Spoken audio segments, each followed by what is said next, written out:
Is the New Testament historically accurate? I'm Chuck White, and I'm professor of Christian thought and history at Spring Arbor University. Here I am, sitting in the very same teaching chair Jesus used when he taught in the synagogue at Bethsaida.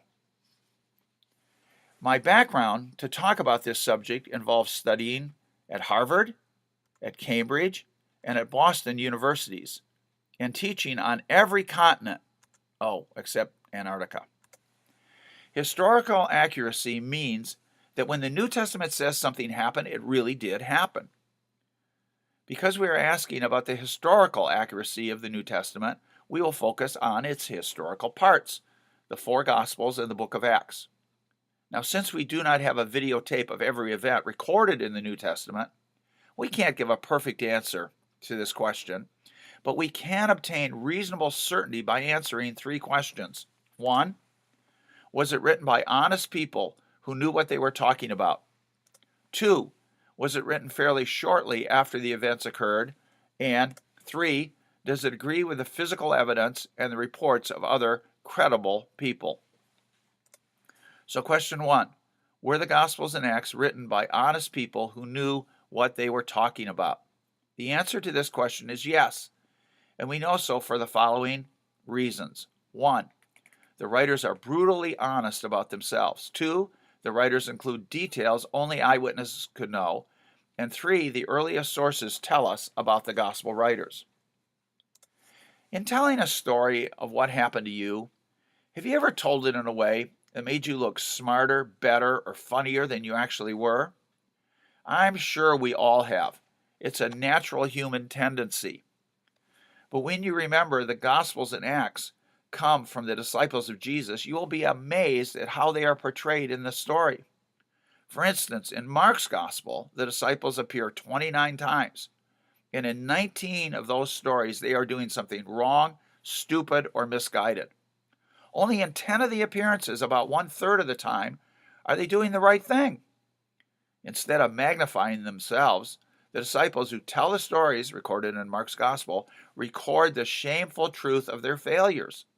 Failure to understand, failure to believe, failure to obey.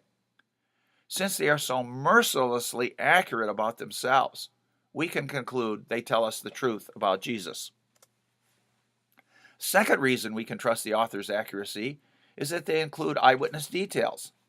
Long before novelists discovered they could increase credibility by inventing extraneous facts, the gospel authors include unimportant aspects because they remember them as part of the story. Matthew tells us there were 2 men living among the tombs. Mark tells us that Jesus fell asleep on a cushion in a boat.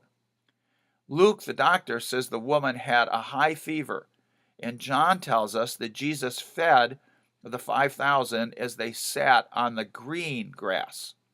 None of these features is essential to the story. They are only there because the eyewitnesses remember them. The third reason we can trust the author's accuracy is what we learned from the earliest authorities. The fullest gospel manuscripts contain the names of their authors. According to Matthew, according to Mark, according to Luke, according to John, they say. And the earliest sources back up what's written in the manuscripts. Papias, who knew the Apostle John and learned from other first-century Christians, tells us that Matthew put Jesus' sayings in an ordered arrangement, and that Mark wrote his gospel based on the preaching of Peter. The Apostle Paul calls Luke's gospel scripture, and all the early sources attribute the fourth gospel to John. So because of the author's honesty, their acquaintance with the eyewitness details, and what we know of them from early sources, we have good reason to trust the history they write. Now comes question 2.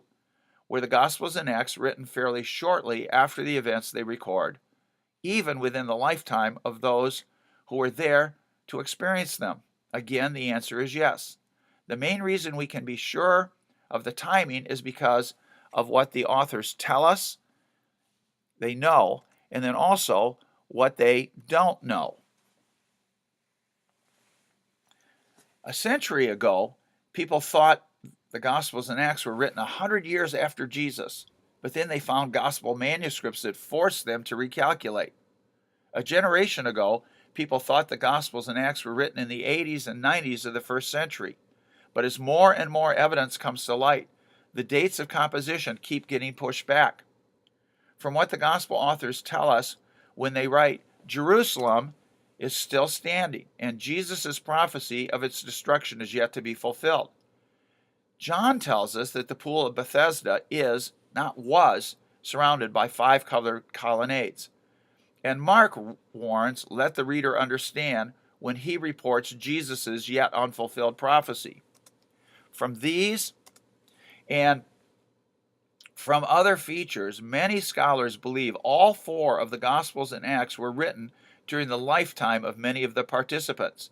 So because the writers know Jerusalem still exists, and because they don't know that it will be destroyed in AD 70, we can know the Gospels and Acts were written fairly shortly after the events in them happened. Now, while a 20 or 30-year gap between the events and their recording may seem like a long time for us who are used to posting a picture of our birthday cake on Facebook while the frosting is still on our faces, a one-generation gap is nothing for the histories of the ancient world. For example, nobody doubts the stories of Alexander the Great, but the first surviving written account of his life dates from more than 300 years after his death. Now, in addition to the authors being honest and knowledgeable, and the documents relatively close to the actual occurrences, the Gospels and Acts agree with the physical evidence and other credible histories. Not only does the geography of the Holy Land and politics of the period generally match the things reported in the New Testament, we actually have historical confirmation of some of the smallest details they record. Luke tells us that Jesus was good friends with 2 sisters and a brother who lived in Bethany, and 3 ossuaries or bone cases found in Bethany dating from before 70 actually record their exact names: Mary, Martha, and Lazarus. Pilate was an insignificant Roman official in the far-off province, but all 4 Gospels mention that he is the one who condemned Jesus to death. It wasn't until 1961 that an inscription was found with his name on it, confirming his existence. Acts is perhaps the most impressive validation. After Luke joins Paul's traveling party, he records 84 testable historic, cultural, political, geographical, or linguistic facts about his journey. All 84 are correct. I sometimes ask my students who live in southern Michigan correctly to place 6 sizable Michigan cities in correct order from east to west on the map. The majority cannot do it, even though they have driven by those cities multiple times. And Luke gets 84 of 84 right. So because the New Testament agrees with the physical evidence and the other histories of its day, and because it was written much sooner than the other histories of the ancient world, probably within the lifetime of its participants, and because those who wrote it were honest people who knew what they were talking about, I conclude that the New Testament is historically accurate. Now, if you want to know more, please email me at cwhite@arbor.edu.